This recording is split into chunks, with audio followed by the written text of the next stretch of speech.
Minister, over the last number of weeks, we have seen various ministers, and indeed our Taoiseach, our Oireachtas, and indeed the Minister for Enterprise and Trade, at different parts of the country where there was serious flooding, where businesses were basically losing their business or in deep trouble, and where householders were basically flooded out of it, never to get insurance again.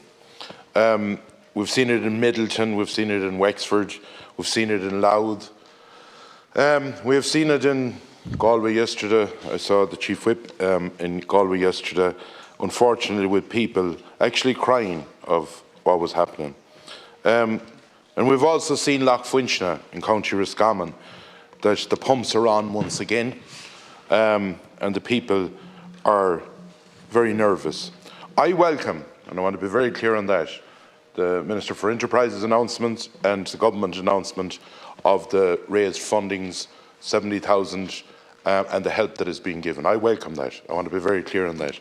I also welcome what Minister McConalogue gave his announcement last week in relation to the River Shannon Callows, and I do hope he brings it out to the Little Brosna and to the River Suck as well. But this is the facts of it, Minister, and you talked about honesty earlier on, and I'm going to speak honestly to you. In 2015, the people in Lough Fuinchna, the floods started to come up.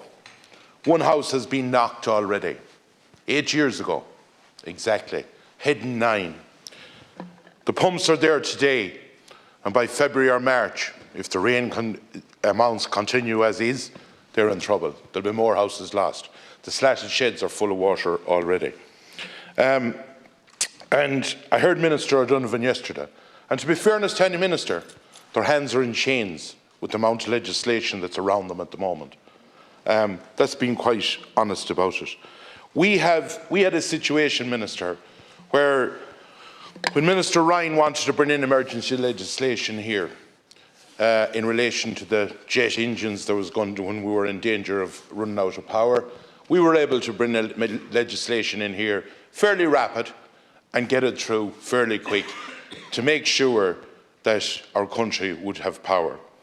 Unfortunately, people don't seem to matter as much because we're not able to bring in the same legislation. Because with that legislation, EIAs, appropriate assessments, all the different palaver of the Habitats Directive was able to be set aside because it was an emergency. And the definition of emergency is a big, big problem under the EU Habitats Directive. And what I am asking you, Minister, is that over the coming weeks, because bear in mind, Lough Fuinchna is in trouble. There is 2 pumps and another one coming tomorrow. Those people, the sheds, the slashed sheds are gone already, and this is early in the year. Generally, it's March or April. Thank you, Deputy. And I am asking you, and I'm fully aware of Minister O'Donovan's situation. We need heavy hitters to go to Europe.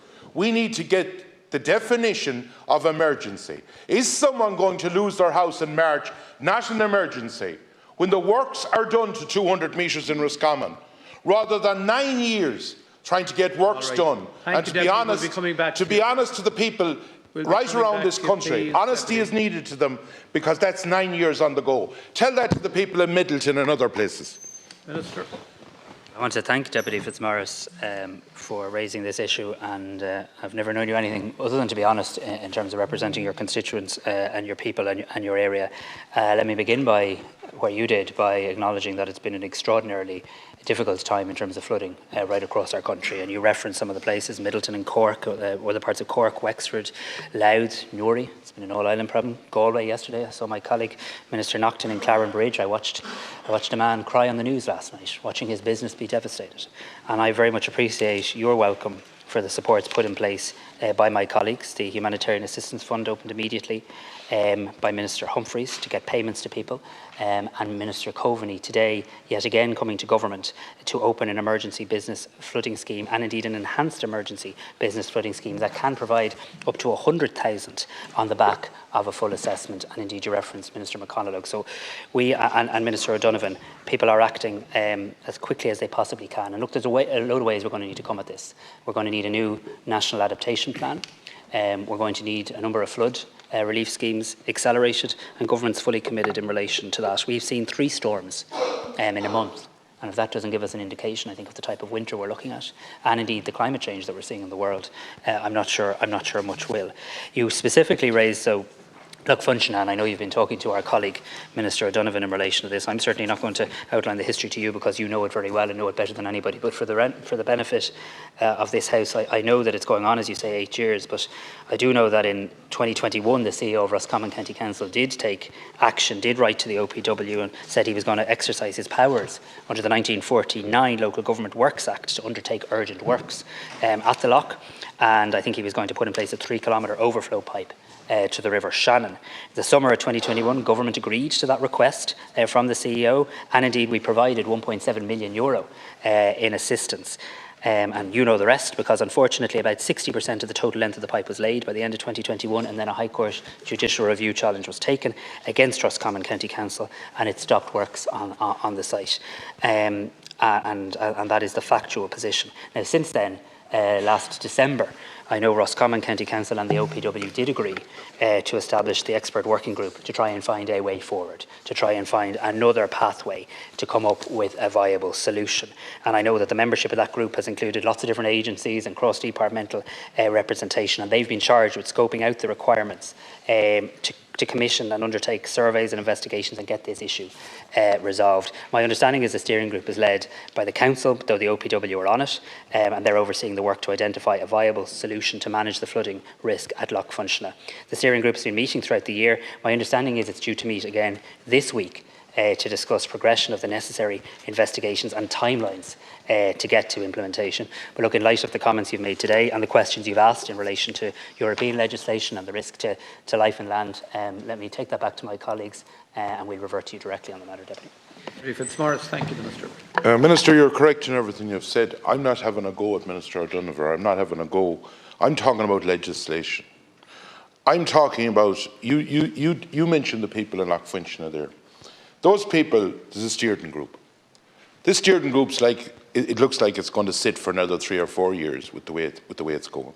The water is coming. You can't stop the water. The problem is the Habitats Directive. The way it's been enforced here or the way Europe is pushing it, enforcing it on us, with EIA appropriate assessments and all of that. When ye as a government were afraid of the country running out of power, ye decided that you were able to surpass that by basically not having to do EIA's appropriate assessments because you use power that the government has. Will somebody please, for the sake of the people in Middleton, Loch Funchna, in Galway, in Louth or in any part of the country, will somebody please in government give an undertaking to go to Europe, explain that we need a new definition of emergency?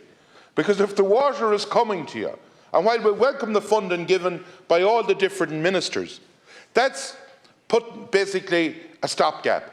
It's not going to stop the water coming next year or the year after. We need to get these jobs done urgently. In fairness to Minister O'Donovan, the money is there, but he's been brought into court, being blocked every way you can be blocked. We have to put a stop to what's going on. 200 metres, approximately, is left in a pipe in County Roscommon that would save the homes and the farms of those people, and it's at a standstill. Thank you, Deputy. You dig it with a digger in a day, but because of the, I would call it, legislation gone wrong, they are being blocked. Roscommon County Council cannot stir. And I am asking you, will you give the undertaking that your government, and it's not next year, it is now we need to do it. Minister. Well, thanks very much, Deputy Fitzmaurice. Look, I suppose in fairness to government and to everybody and to Roscommon County Council, there was a view at the end of 2021 that a solution had been identified. There was funding provided. A huge amount of work went into getting to that point, including technical work between the local authority, the OPW, the funding application, funding provided by government. And then we hit, let's call it a roadblock, but we hit a finding in our courts that sent everybody back to the drawing board. I take the point you're making in terms of the urgency. I take the point you're making in terms of your fear, and presumably the fear of your constituents more particularly, that this could go on in terms of when will the steering group actually come up with a viable solution, and how quickly can we get on with that. I do know that they're meeting again this week. I will undertake to have Minister O'Donovan revert to you directly in relation to that meeting, next steps and some of the issues you ask. And look, you asked a question, is this an issue of law and the need for legislative change? Let me take that away as well. I take the point in relation to urgency, because we have seen in areas where we put flood relief schemes in really, really good results. I mean, I was a minister in the OPW once. I remember Bandon flooding, I remember Skibbereen. I mean, there's been real progress where flood relief schemes have been put in place, and I can only imagine that adds to the frustration in communities still waiting today. So let us come back to you directly on it, Deputy. Thank you very much, Minister.